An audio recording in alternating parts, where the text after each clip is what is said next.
अम्बेडकर अम्बेडकर अम्बेडकर कहा जा रहा था। अब ये बात ये अमित शाह को नहीं पचा। उनको लगा भाई मोदी जी मोदी जी मोदी जी होता है संसद में, यहाँ अम्बेडकर कहाँ से इतना बोला जाने लगा। तो वो गुस्सा उनका निकल गया बाहर। भीमराव अम्बेडकर जो है, बाबा साहब अम्बेडकर जो है, वो समझिए कि दलितों के राम हैं। जिस तरह हिंदुओं में सबसे इष्ट और पूज्य देवता हमारे प्रभु श्री राम है, उसी तरह उनके लिए राम तो अम्बेडकर ही हैं। क्योंकि नीतीश कुमार ही वो ऑक्सीजन सप्लाई कर रहे हैं जिससे एनडीए की सरकार सांसें ले रही है। एनडीए की सरकार अगर आज केंद्र में सत्ता में है तो उसके एक बड़े फैक्टर नीतीश कुमार है। एक बड़ी घटना घटी थी देश में, लाल कृष्ण आडवाणी जो है वो बजाबते पाकिस्तान जाकर जिन्ना के मजार पर फूल चढ़ा दिए थे। उनका मुस्लिम प्रेम उमर के सामने आ गया था। इसका बड़ा नुकसान बीजेपी को उठाना पड़ा, लेकिन इसका फायदा नीतीश कुमार को मिला था। आज वही परिस्थिति एक बार फिर बन गई। आप वक्फ बोर्ड के मुद्दे को ले लीजिए, आप वक्फ बोर्ड के मुद्दे को लीजिए। मौलाना अरशद मदनी ने नीतीश कुमार को हिदायत दिया है कि तारीख आपको गद्दार कहेगा अगर आपने अब फैसला नहीं लिया और बीजेपी का साथ नहीं छोड़ा। अब देखिए, अगर आज इस संविधान में दलितों को बराबर का जगह मिला, आदिवासियों को अगर इस देश में सही मंच मिला जहां से वो अपनी बातें रख सके, आज इतने सांसद और ये जितना प्रोग्रेस दिख रहा है, रिजर्वेशन, ये सब बाबा साहब अम्बेडकर का ही देन है। इस पर अरविंद केजरीवाल ने मास्टर स्ट्रोक खेला कि एक पत्र लिख दिया नीतीश कुमार को कि साहब आप क्या सोच रहे हैं, वक्फ बोर्ड के मुद्दे पर आप चुप रहे हैं। आप दलितों का मुद्दा है तो हर मुद्दे पर आप चुप रहेंगे। आप दलितों की राजनीति करते हैं, अति पिछड़ों की राजनीति करते हैं, कौन वोट देगा आपको? अगर बीजेपी 37 सीटों पर सिमटी, इसका एक बहुत बड़ा कारण वहां का दलित वोट बैंक है। वो चला गया सपा के साथ, वो चला गया कांग्रेस के साथ। तो जो भी आरजेडी के नेताओं में सबसे ज्यादा एक बार फिर से खुशी हो गया है कि हो सकता है कि नीतीश कुमार एक बार फिर पलट कर हमारे पास चले आए। मुसलमानों का मुद्दा है वक्फ बोर्ड, दलितों का मुद्दा है अम्बेडकर। इस पर हो सकता है कि नीतीश कुमार एक बार फिर से पलटी मारे। और सबसे अधिक खुशी इस बात को लेकर आरजेडी खेमे में देखने को मिल रही है। कोई भी फैसला लेने से पहले इसी बात का डर है कि कहीं अगर हम फैसला ले कि हम पलट कर आरजेडी के साथ जाएंगे, इंडिया गठबंधन का हिस्सा बनेंगे और हमारे सांसद ही अगर साथ नहीं दिए तब क्या होगा। गृह मंत्री अमित शाह ने कल संसद भवन में भीमराव अंबेडकर पर एक बयान दिया, जिसके बाद जो है आज संसद भवन जो है वह रणक्षेत्र में बदल गया। अहले सुबह संसद भवन में भाजपा के सांसद और कांग्रेस के सांसदों के बीच धक्का मुक्की होती है। इस धक्का मुक्की में ओडिशा से बालासोर के सांसद प्रताप सारंगी जो हैं वह घायल हो जाते हैं। साथ ही साथ आपको बता दें कि एक और सांसद को चोटें आ जाती हैं, जिसके बाद चर्चा का विषय गर्म हो जाता है। भाजपा के तमाम नेता जो हैं इसका विरोध करने लगते हैं। वहीं कांग्रेस सांसद और साथ ही साथ कांग्रेस नेता भाजपा पर यह आरोप लगाते हैं कि राहुल गांधी के साथ साथ खड़गे और प्रियंका गांधी पर भी जो है धक्का मुक्की की गई है। और बड़ा आरोप जो है यह कांग्रेस नेता लगाते हुए नजर आते हैं। देखिए, तमाम मुद्दों को लेकर अरविंद केजरीवाल ने नीतीश कुमार को पत्र लिखा है। अरविंद केजरीवाल ने नीतीश कुमार को विचार करने के लिए कहा है। उन्होंने कहा है कि आप हमेशा दलित, शोषित, वंचितों की बात करते हैं और आप जिस गठबंधन में हैं, जिस एनडीए गठबंधन में है, उस गठबंधन के जो लोग हैं, मतलब उसके जो घटक दल हैं, यानी कि भाजपा भीमराव अंबेडकर का अपमान करती है। आप इस पर विचार करें। देखिए, इस गंभीर मसले पर बातचीत करने के लिए मेरे साथ मेरे सहयोगी उदित तारियन मौजूद हैं। उदित जी, क्या कुछ कहेंगे? नीतीश कुमार को पत्र अरविंद केजरीवाल ने लिखा है, क्या नीतीश कुमार इस पर विचार करेंगे? क्या गठबंधन से अलग होने जा रहे हैं नीतीश कुमार? देखिए, पत्र चंद्रबाबू नायडू को भी लिखा गया है और पत्र नीतीश कुमार को भी लिखा गया है, क्योंकि नीतीश कुमार ही वो ऑक्सीजन सप्लाई कर रहे हैं जिससे एनडीए की सरकार सांसें ले रही है। एनडीए की सरकार अगर आज केंद्र में सत्ता में है तो उसके एक बड़े फैक्टर नीतीश कुमार हैं और उससे भी बड़े फैक्टर चंद्रबाबू नायडू हैं। तो इन दोनों को सामूहिक तौर पर पत्र लिखा गया है कि आप इस पर विचार नहीं कीजिए, आप इस्तीफा दीजिए, आप इंडिया गठबंधन के साथ आइए।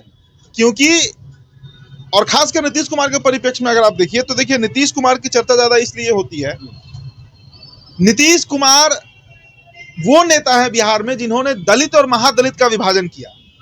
नीतीश कुमार वो नेता है जिन्होंने बिहार की 21 जातियां जो अनुसूचित जाति हैं उसमें एक पासवान को छोड़कर 20 जातियों को महादलित बनाया। 20 जातियों को महादलित बनाया। अब आप बैठा कह लीजिए, रजक कह लीजिए, पासी कह लीजिए, नटनटवार कह लीजिए, रजक कह लीजिए, जो कह लीजिए, इन तमाम जातियों को अगर किसी ने, और इनके लिए बड़ी बड़ी योजनाएं भी चलाई, इसमें कोई दो राय नहीं है कि नीतीश कुमार ने महादलितों के लिए बिहार में काम किया।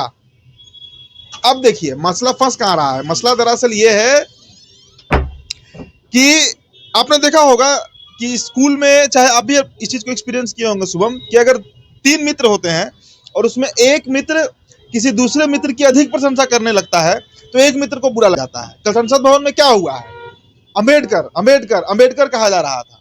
अब ये बात ये अमित शाह को नहीं पचा। उनको लगा भाई मोदी जी मोदी जी मोदी जी होता है संसद में, यहाँ अंबेडकर कहाँ से इतना बोला जाने लगा। तो वो गुस्सा उनका निकल गया बाहर। क्या अंबेडकर अंबेडकर तुम लोग कर रहे हो, इतना अगर तुम भगवान का नाम लिए होते तो 7 जन्म के लिए स्वर्ग मिलता।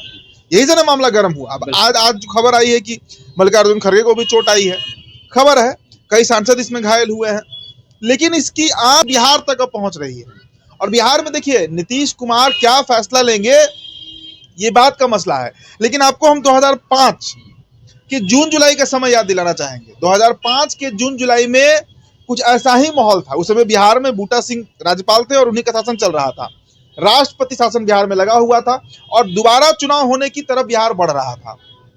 पहला चुनाव फरवरी के महीने में हुआ था और दूसरा चुनाव अक्टूबर के महीने में हुआ। बीच में 7-8 महीने का गैप था। उस दरमियान आप याद होगा कि जून जुलाई के महीने में एक बड़ी घटना घटी थी देश में।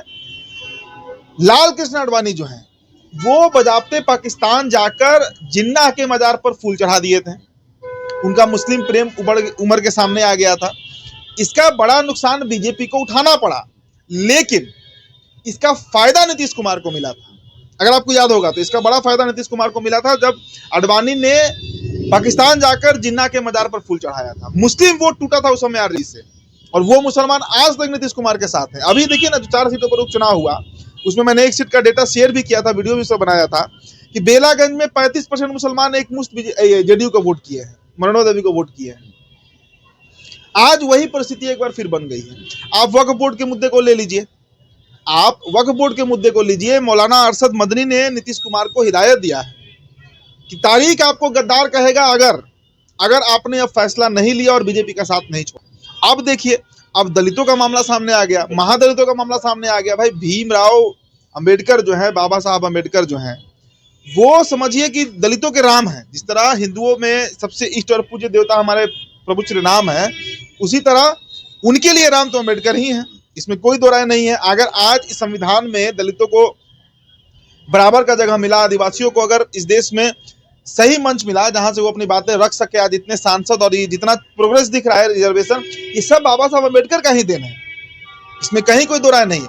और देखिए अमित शाह ने इंटेंशनली नहीं कहा है इस बात को, अमित शाह ने इंटेंशनली नहीं कहा है और वो सही है या गलत है इस पर हम नहीं जाएंगे, लेकिन ये मुझे पता है कि अमित शाह ने के मुंह से निकल गया है।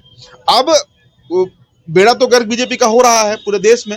अब इस पर अरविंद केजरीवाल ने मास्टर स्ट्रोक खेला कि एक पत्र लिख दिया नीतीश कुमार को कि साहब आप क्या आप सोच रहे हैं, वक्फ बोर्ड के मुद्दे पर आप चुप रहे हैं, आप दलितों का मुद्दा है तो हर मुद्दे पर आप चुप रहेंगे, आप दलितों की राजनीति करते हैं, अति पिछड़ों की राजनीति करते हैं, कौन वोट देगा आपको, कौन आपको वोट देगा। 2025 का विधानसभा चुनाव सर पे है, आप बीजेपी के साथ लड़िएगा तो बीजेपी का तो अपना एक वोट बैंक है, ब्राह्मण और बढ़िया का, सवर्ण और बढ़िया का, वो तो उसको पड़ेगा। आपके साथ कौन सा दलित जाने वाला है। और देखिए ये दलित वोट बैंक कितना मजबूत है इसका आप उदाहरण इस तरीके से समझिए शुभम, यूपी में अगर बीजेपी 37 सीटों पर सिमटी, इसका एक बहुत बड़ा कारण वहां का दलित वोट बैंक है। वो चला गया सपा के साथ, वो चला गया कांग्रेस के साथ, तो जो बीजेपी 80 में 70 स्कोर कर रही थी, 65 सीट ला रही थी, वो सीधा आधा पे चली आई। ये ताकत है इस देश में दलितों का, दलित वोट बैंक का। तो अच्छा नीतीश कुमार इस पर क्या विचार कर रहे हैं। देखिए नीतीश कुमार जिस तरह 2005 में बीजेपी के एजेंडे से फायदा ले लिए थे, आडवाणी जी का वो एजेंडा जो था जो मैंने बताया, इस बार हो सकता है कि नीतीश कुमार, चूंकि इसकी चर्चा सबसे ज्यादा आरजेडी में हो रही है, आरजेडी के नेताओं में सबसे ज्यादा एक बार फिर से खुशी हो गया है कि हो सकता है कि नीतीश कुमार एक बार फिर पलट कर हमारे पास चले आए। मुसलमानों का मुद्दा है वक्फ बोर्ड, दलितों का मुद्दा है अंबेडकर, इस पर हो सकता है कि नीतीश कुमार एक बार फिर से पलटी मारे। और सबसे अधिक खुशी इस बात को लेकर आरजेडी खेमे में देखने को मिल रही है।